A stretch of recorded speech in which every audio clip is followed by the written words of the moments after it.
Join me today as my British reflexes hit hard. Oh, excuse me, mate. Check out all Bangkok Airport has to offer, and fly on a Thai Airways Dreamliner in business class for the first time, and quite possibly the last. Well, good morning from Bangkok. Today we are heading to Kuala Lumpur on Thai Airways 787-900 in business class. We'll see how their product fares. I'm excited to get out and start feeling this heat here in Bangkok. It's currently 35 degrees Celsius and I only brought jeans with me, so first, coffee. Who needs a TV when you have that kind of view?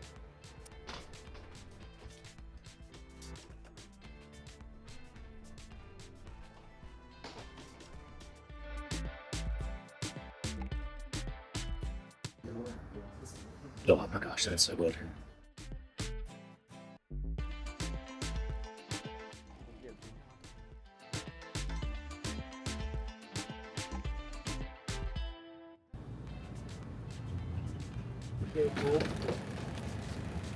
Thank you. Take care. Have a good day. Thank you.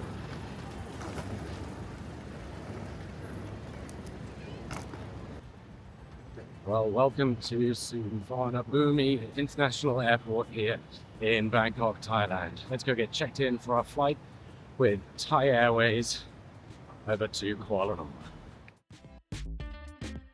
As their home base, Thai Airways have a dedicated premium check-in area and use of the priority security for premium class passengers at Suvarnabhumi International. It was pretty quiet at the terminal this afternoon anyway, but still a nice benefit. Saudi crop. Thank you. This is a carry-on? Yeah. So, okay, boarding gate not show. Yes, start boarding for 15. Okay. After migration downstairs. Thank you very much. Fine. Is it a full flight? Busy? Oh, not full today. Not full? Okay, cool. Thank you very much. Have a good day.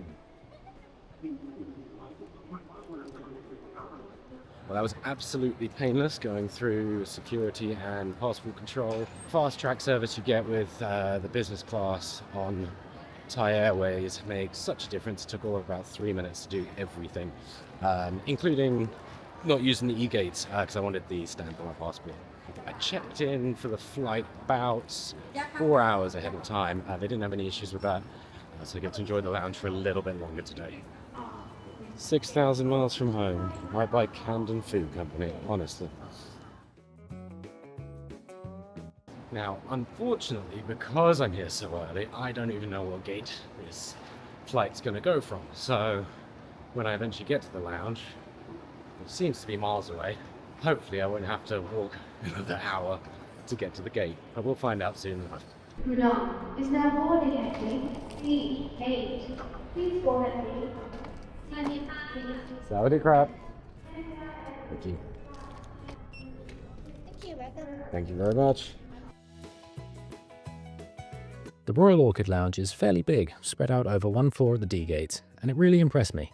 There was no shortage of seating options, from tables to sofas to armchairs and even a few private business booths, and had a great range of world cuisines.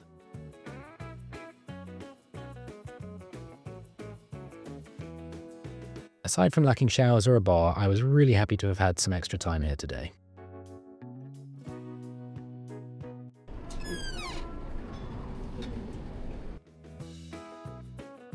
Plus, they of course stocked my favourite Thai beer. Caribbean or out of Thailand, will they have any Chang?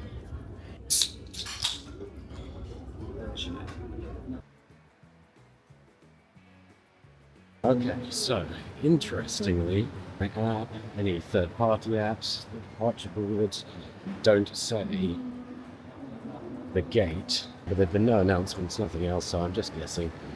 Hopefully it doesn't backfire. But awesome airport, really like it. Hoping we get to see some aircraft a bit closer. Excuse me. So I think I figured it out.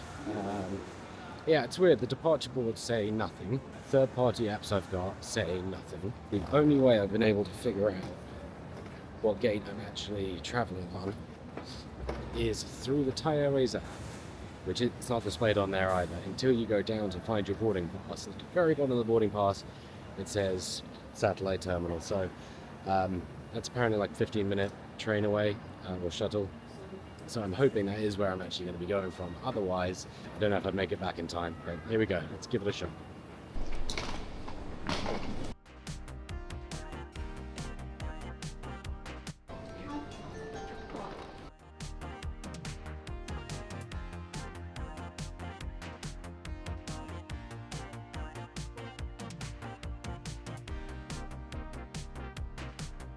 Made it all the way to the satellite.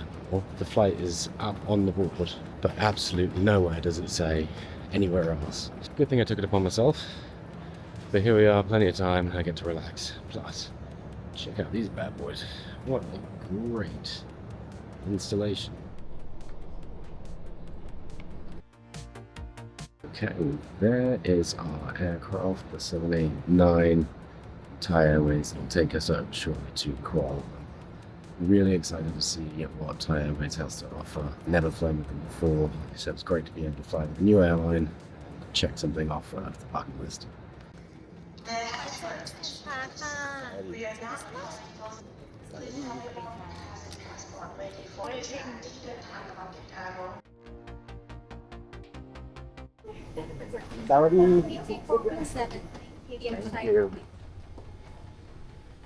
Hello. Saudi 17K? Thank you. I boarded, only been sat for 2 seconds. I've already been offered a glass of champagne from the camera crew here. Really nice experience so far. I'll go through the seat a little bit and let you know how we go. Thank you so much. On board, and I had almost the whole business cabin to myself, presumably because no other passengers could find the gate, but it did mean the service was impeccable and fast. At first glance, the seat is pretty typical and looks comfy enough. The tray table slides out from the side and is a little flimsy and on the smaller side, but it did the job. So, the fit space, it's pretty cramped down there. If you're a side sleeper, be okay in one direction, but not the other. Moving around wouldn't make it part of the Good IFE remote, fairly basic seat controls, well-placed USB-A and headphone jack, along with the headphones to my right. Headphones weren't the best, but did the job for the short flight. The IFE itself wasn't great, and while it had a good selection, the 16-inch LCD style wasn't super responsive, and it just sort of added to the slightly dated look. Put a lock here. We also had a 3-pin plug, small water bottle storage area, and a fairly useless additional storage compartment by the aisle armrest. That armrest was awkwardly high and uncomfortable as your elbow or shoulder hits the partition to use it, and the window side armrest is so short it would only suit a T-Rex. Cheers. As it turned out, my seat was also broken, and it never occurred to me to change seats because I am an idiot. I ordered my meal on the app a few days ago, and before takeoff the crew confirmed the meal order and took a drinks order. Since our Sky Burrito had no accidents or incidents recorded that I could find, I instead stuck my camera to the window in the hope that I'd capture some planes during taxi, since seat 17K only has one window and it's nowhere near your head. Major AvGeek fail.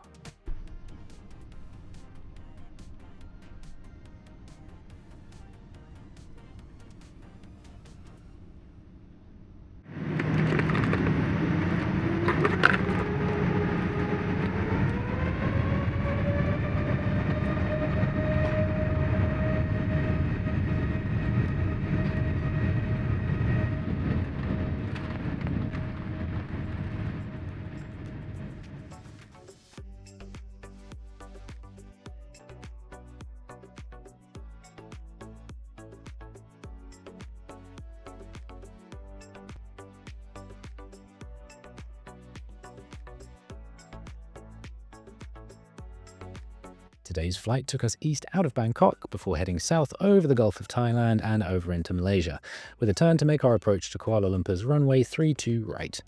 Flight time today of 1 hour and 42 minutes, cruising at 37,000 feet. Meal service began on this short flight immediately after takeoff, and I was delighted at the presentation, quality, quantity, and flavor of the food. The chicken was perfectly cooked, sides and desserts no exception, and although this was by no means an award-winning flight for me, the genuinely fabulous cabin crew and stunning food really stopped this from being a miserable flight overall.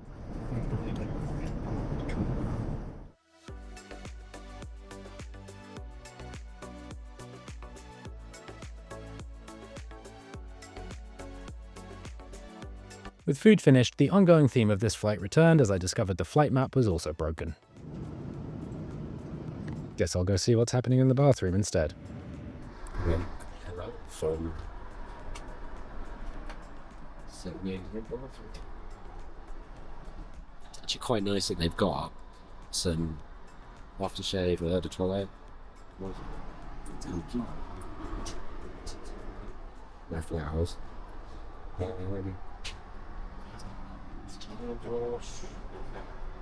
Oh, it's light. Yeah, so it's a little bit.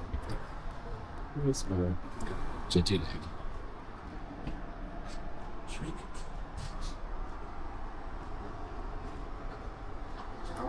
If you fancy just standard Dreamliner bed.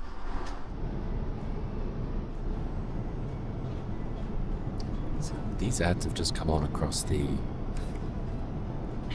entire cabin halfway through the flight. Why am I getting ads halfway through a flight, halfway through a movie? Although I couldn't really see it at the time, thanks to my poor seat selection, nature came to the rescue and provided some great entertainment as we made our descent into Kuala Lumpur.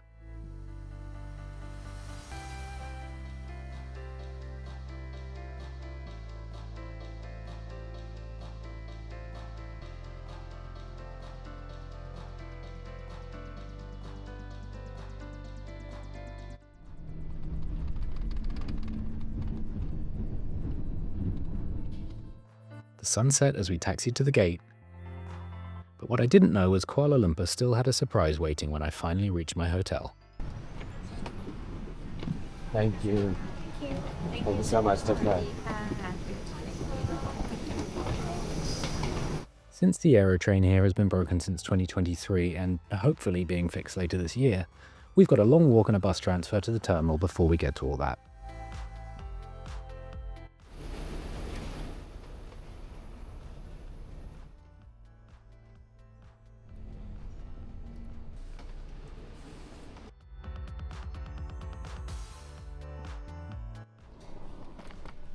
It's been an absolute breeze going through passport control and security again, so well done to Kuala Lumpur. Now I just need to find the way out. Hello, EQ? Let me call the driver. Thank you.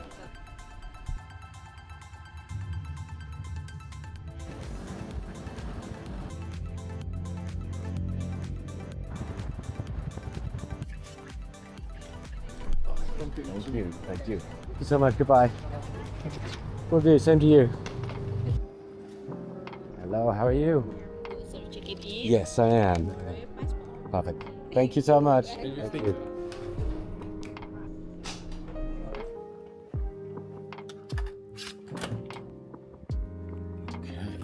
Wow. Okay, this will do. A huge room. This is like the basic room. Less than $100 a night. Let's see what this view's like. Wow. It's gonna be hard to see because it's nighttime, but holy crap, are we high up. Who needs planes, right? When you can just stay in hotels up high. Oh, look at this bathroom.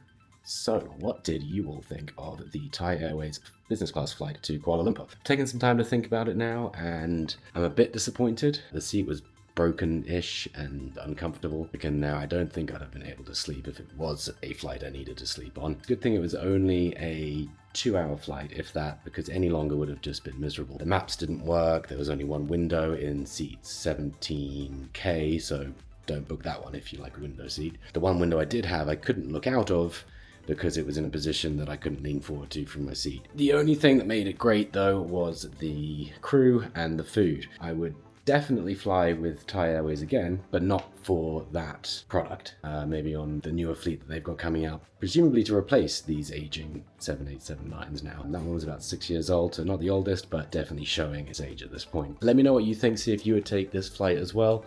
If you like these videos, please do subscribe so I can keep making more and more of them. I'll see you guys in the next one. Thanks very much for watching. Goodbye.